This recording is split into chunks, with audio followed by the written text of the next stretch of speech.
ఈ కొర్లకుంట నాగమల్లేశ్వర గారి విగ్రహావిష్కరణకు రావడం జరుగుతుందని చెప్పి నిన్న సాయంత్రం సుమారు 4 గంటల ప్రాంతంలో సత్తెనపల్లి నియోజకవర్గ వైఎస్ఆర్సీపీ నియోజకవర్గ ఇన్ఛార్జ్ అయినటువంటి గజ్జల సుధీర్ భార్గవరెడ్డి గారు మాకు ఒక రిక్విజిషన్ ఇవ్వడం జరిగింది. ఆ రిక్విజిషన్లో పూర్తి సమాచారం లేకపోవడం వల్ల మాకు కావాల్సినటువంటి పూర్తి సమాచారం ఇవ్వమని చెప్పి వారికి వల్ల మేము కోరడం జరిగింది. దానికి సంబంధించినటువంటి డీటెయిల్స్ ఎందులో ఇవ్వాలనే ఫామ్స్ కూడా వారికి ఇవ్వడం జరిగింది. కానీ ఇప్పటివరకు ఇంకా మాకు ఆ సమాచారం ఇవ్వలేదు. అందులో మేము అడిగిన వాటిలో ఎంతమంది వాడు ఇచ్చిన రిక్విజిషన్లో వ్యూస్ క్రౌడ్ వస్తారని చెప్పి మెన్షన్ చేయడం జరిగింది. ఎంతమంది రావడానికి ఆస్కారం ఉంది, అక్కడ ఏ విధమైనటువంటి క్రౌడ్ ప్లానింగ్ చేస్తున్నారు, ఆ చుట్టూ ఉన్నటువంటి ఫీల్డ్స్ ఓపెన్ ఫీల్డ్స్ ఉన్నాయి కాబట్టి బ్యారికేడింగ్ అనేది ఏ విధంగా ఉంది. అట్లాగే ఈ 76 కిలోమీటర్స్ సుమారు తాడేపల్లి నుంచి ఈ ప్రపోజ్డ్ ప్లేస్కి ఉంది. పల్నాడులో సుమారు 19.5 కిలోమీటర్స్ ఆఫ్ స్ట్రెచ్ ఉంది.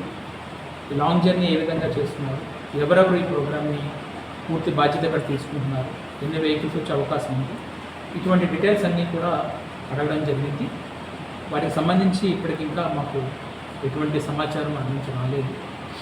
అయితే ఈ ప్రోగ్రామ్కి సంబంధించి సత్తెనపల్లి డిఎస్పీ గారు, కన్సర్న్ ఆఫీసర్స్ అందరూ కూడా ఆ ప్రదేశాన్ని కానీ మొత్తం ఏదైతే ప్రపోజల్ రూట్ ఉందో అంతా కూడా వెరిఫై చేయడం జరిగింది.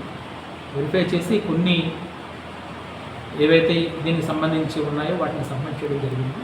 వాటిలో భాగంగా మొట్టమొదటిగా సుమారు ఒక 76 కిలోమీటర్లు రోడ్డు వస్తున్నారు. ఈ వచ్చేటప్పుడు ఉన్నటువంటి కార్యకర్తలు కానీ మిగతా వాళ్ళు కానీ ఎంతమంది వస్తారనేటువంటిది పూర్తి సమాచారాన్ని అందించలేదు.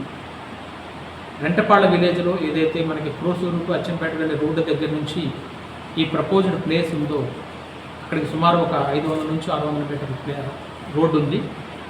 చాలా నేరోగా ఉంది. దట్టు అది ఒక 10 ఫీట్ నుంచి లేదు.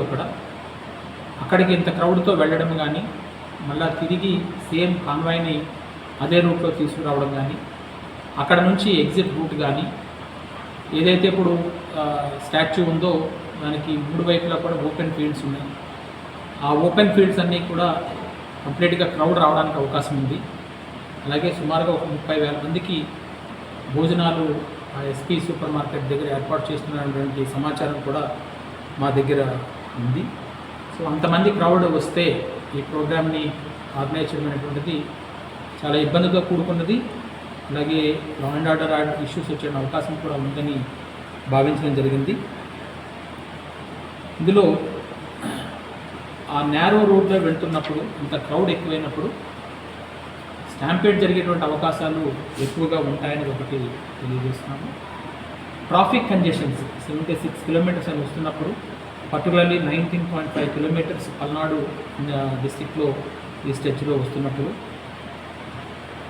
అలాగే ఎవరైనా అదర్ గ్రూప్స్ వాళ్ళు ఏమైనా సంబంధిత అజిటేషన్స్ కానీ ఏమైనా చేస్తున్నప్పుడు కానీ వీటన్నిటినీ పరిగణలోకి తీసుకుని ఇంతకుముందు కూడా దేశవ్యాప్తంగా కూడా కొన్ని స్టాంపేడ్ సిచ్యువేషన్స్ గమనించినప్పుడు పోలీస్ అడ్వైజరీస్ ఏవైతే ఉన్నాయో వాటిని పాటించకపోవడము, వీటన్నిటి పాటించకపోవడం జరుగుతున్న నష్టాలు కూడా చూసి ఏం తెలియజేస్తున్నామంటే మీ తాలూకా ప్రోగ్రామ్కి మేమైతే ఎటువంటి ఆటంకము లేదు, కానీ మేము ఇప్పుడు పేర్కొన్నటువంటి కండిషన్స్ ఏవైతే ఉన్నాయో దీనివల్ల వాళ్ళ రిక్వెస్ట్ని కన్సిడర్ చేయలేకపోతున్నాము. అయితే ఇప్పుడున్నటువంటి ఆ రోడ్డులోకి కాన్వాయ్తో పాటుగా సెక్యూరిటీ కాన్వాయ్తో పాటుగా మరొక 3 వెహికల్స్ని ఒక 100 మందిని అలౌ చేయడానికి మాకు ఎటువంటి అభ్యంతరం లేదు. ఆ విధంగా అయితే చేయగలుగుతాము. మీరు ఏదైతే రిక్విజిషన్లో వ్యూస్ గ్యాదరింగ్స్ని మెన్షన్ చేస్తున్నారో లేదు 30,000 అట్లాగా అంటున్నారో క్రౌడ్ని ఆ విధంగా చేయాలి అని అనుకుంటే విలేజ్ అవుట్స్కట్స్లో ఎక్కడైనా కూడా ఓపెన్ ప్లేస్ ఎటువంటి ప్రాబ్లం లేకుండా పబ్లిక్ తాలూకు safety and security of the protective సంబంధించి అన్ని చర్యలు తీసుకుని చేస్తే దానికి కూడా మాకు ఎటువంటి ఇబ్బంది లేదు. అలా చేయాలనుకున్నప్పుడు మాకు ఒక ఫ్రెష్ రిక్విజిషన్ ఇవ్వాల్సి ఉంటుంది. అలాగే ఇటువంటి లార్జ్ గ్యాదరింగ్స్ ఏమైనా ప్రోగ్రామ్ చేస్తున్నప్పుడు మినిమం 7 days ముందుగా మాకు ఈ పర్మిషన్ అప్లై చేయగలిగితే మేము కూడా మెన్ మొబిలైజేషన్ కానీ మిగతావన్నీ కూడా చేయాల్సి వస్తుంది. చాలా పెద్ద పెద్ద ప్రోగ్రామ్స్ ఇప్పుడు స్టేట్లో జరుగుతున్నాయి. ఈ ప్రోగ్రామ్స్ అన్నింటి దృష్ట్యా కూడా మెన్ని గ్యాదర్ చేయడం కూడా ఒక ఇబ్బందిగా ఉంటుంది. వాటిని కూడా గమనించి చేయాల్సిందిగా తెలియజేస్తున్నాం.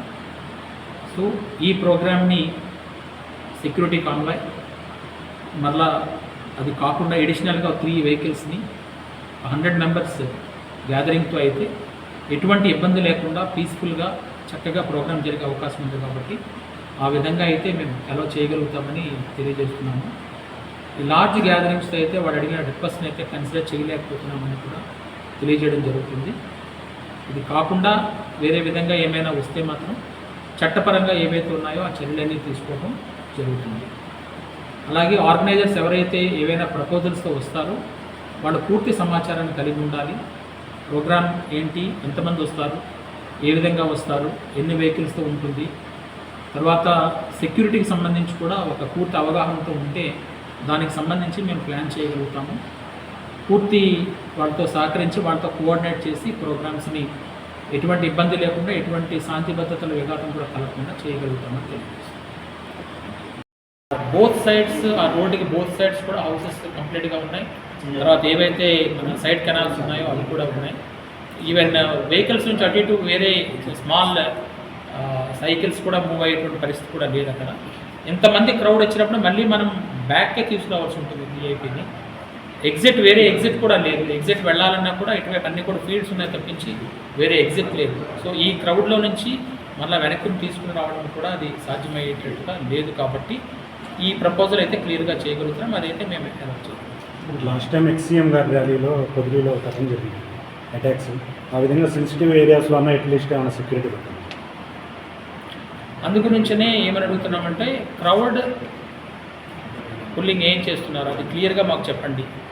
తర్వాత ఎంతమంది ఏ విధంగా ఎక్కడి నుంచి ఏ విధంగా వస్తున్నారు అనేది అన్నీ కూడా మాకు ఇస్తే సమాచారం మేము ప్లాన్ చేయగలుగుతాం. లాస్ట్ టైం అటాక్స్ అయితే జరిగింది సార్. ఇవన్నీ దృష్టిలో పెట్టుకుని ఈరోజు ఈ విధంగా డెసిషన్ తీసుకుని చెప్పగలుగుతున్నాం. అంటే పూర్తిగా సెక్యూరిటీ రీజన్స్ అన్నీ కూడా చూసుకున్నాం కాబట్టి అది ఎంతవరకు ఫీజిబిలిటీ ఉంటుంది అక్కడ, ఆ ఫీజిబిలిటీ ఆధారంగా మాత్రమే మనం దీన్ని చేయగలుగుతాం.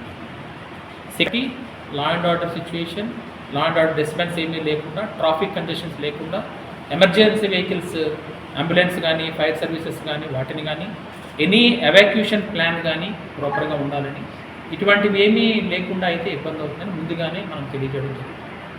Thank you.